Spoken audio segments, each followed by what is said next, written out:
O que mais as pessoas querem saber de vocês no dia de hoje? Eu acredito que vocês sabem, né? Que o que chegou de mensagem assim, ó, eu quero falar da tarifa do Trump, eu quero falar dos 50% Exato. Que o Trump taxou o Brasil. Qual a opinião de vocês?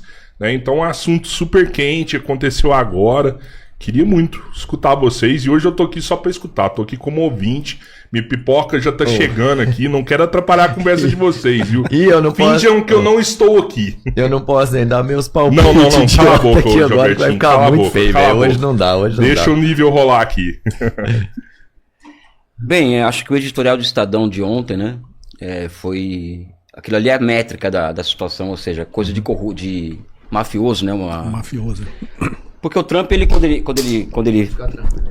quando ele nos taxa em 50% ou nos ameaça em 50%, ele faz um movimento que é mexer com a taxa de lucro de determinados setores da economia brasileira, né? Tipo agronegócio, setor de aço, etc., que tradicionalmente é bolsonarista, de direita, conservador, inclusive no estado mais em que o bolsonarismo mais reina no Brasil, que é São Paulo, né? Então o Estadão, por exemplo, ao chegar a essa conclusão, em ter um editorial atacando o Trump, né?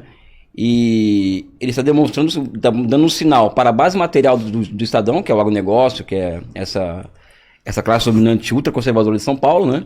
Então daí você já tira o estrago que o Trump fez com relação ao Bolsonaro, né? E acho também que o Trump nos entrega uma oportunidade, né? Não somente do Lula tomar para si a iniciativa política, coisa que nós perdemos desde 2016 com o golpe de 2016. Eu acho que ele entrega essa possibilidade de nós agarrarmos a chamada iniciativa política, mas não somente isso. Traz a possibilidade de colocar no centro da pauta do debate público a questão da soberania nacional.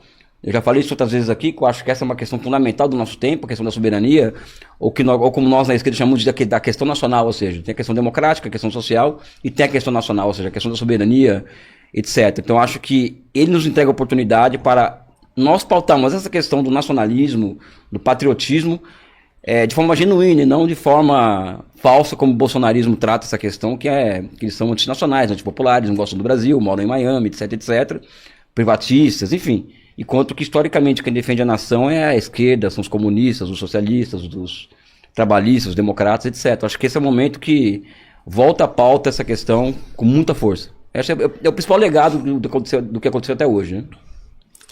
E até pegando o gancho aí que o Elias falou, até a gente veio coincidentemente no mesmo voo, o Elias falou do editorial, não tinha lido, eu acabei lendo o editorial, e lá o Estadão mostra claramente, né, como tanto o Trump como o Bolsonaro sequestraram o seu próprio país para interesses pessoais, né, para atingir interesses pessoais. E até deixei para falar aqui no podcast porque o pessoal no canal pediu muito, né, não, comenta aí, faz um vídeo. Como eu já tinha programado o vídeo hoje cedo, falei, não, vou estar lá no Três Irmãos e ter certeza que esse assunto é o assunto do momento, vai vir na mesa e a gente vai poder destrinchar bastante essa tarifa, né? Na realidade, assim, não é nenhuma novidade, já, como o Elias falou, o Trump está acabando dando um presente, na realidade, politicamente, né, para o Brasil. Ele acabou fazendo isso durante a cúpula do BRICS, né? Ele já sentindo o golpe ali de que... Porque qual que é a diferença? Os Estados Unidos... E eu já falei muito isso, ele tem atacado todo mundo enquanto todo mundo está trabalhando. Se você pensar bem, enquanto ele atacava o Irã, a China estava fechando um acordo com a África, as 53 nações africanas, abrindo o mercado chinês com tarifa zero. E os Estados Unidos estavam bombardeando o Irã. No dia 17 de junho, os Estados Unidos e Israel ainda em guerra contra o Irã, ele estava lá no Cazaquistão fazendo acordos com os 5 países da Ásia Central, né? Ele está lá fazendo essa presepada dele e a gente estava fazendo a cúpula do BRICS. Então, enquanto o resto do mundo, que já é irreversível essa queda do Império Americano, enquanto o resto do mundo já está agindo como um mundo multipolar, que é simplesmente fazer negócios. O que é bom para o seu país? O que é bom para o meu? Ninguém está impondo agenda política para ninguém está impondo privatizar a empresa, austeridade fiscal. Você vê a China e inclusive os outros países, ninguém fica discutindo. Isso é a pauta soberana de cada país. Você não precisa. Isso não é um problema seu. Vamos ver o que é bom economicamente para ambas as nações e vamos fazer negócio. É o que o mundo está fazendo. E os Estados Unidos está como se a gente estivesse numa sala cheia de adulto, os Estados Unidos é a criança que está se jogando no chão, dando chilique, se debatendo, querendo chamar atenção. Então, ele falou que ia taxar 10%, né, nos países do BRICS. Aí Sim. Foi uma surpresa que ele botou de 50%. Só que ninguém mais leva a sério. Porque, primeiro, não está valendo. É 50% a partir do dia 1º de agosto. A carta dele é um Frankenstein, se você olhar. Um pedaço ele fica lá querendo defender o Bolsonaro, que não sei o quê. Na metade é um Ctrl-C, Ctrl-V das outras 21 que ele mandou lá pro Japão e pra Coreia. E no final tem o famoso veja bem. Veja bem, se vocês fizerem, a gente pode negociar. Ninguém leva a sério um tipo de documento desse, né? E deu a oportunidade, acho que o governo brasileiro precisava, pra gente bater na mesa e falar, não, nosso país é soberano. Isso politicamente tem um poder muito maior para mobilizar a nação. Porque tudo que os Estados Unidos fez com os outros países, na realidade ele mobilizou a nação para ter uma unidade para combater essa agenda imperialista que os Estados Unidos ainda tenta impor sobre os outros países, né? Então, sob o ponto de vista político, que o Elias colocou bem, eu acho que o Trump acaba ajudando a união do país, de alguns desgarrados ainda que nessa polarização estão navegando para um lado e para o outro. Obviamente, eu acho que ainda vai ficar 10%, 15% radicalizado, que é os caras que bate continência para a bandeira americana, que vibra, né, como o Nicolas Ferreira foi lá no Congresso, vibrando com a cara do Trump, como se aquilo fosse bom o Brasil, né? Vai fazer protesto com bandeira de Israel, quer dizer, são pessoas que estão num estágio de dissonância cognitiva impressionante. Esses aí, infelizmente, eu acho que vão continuar.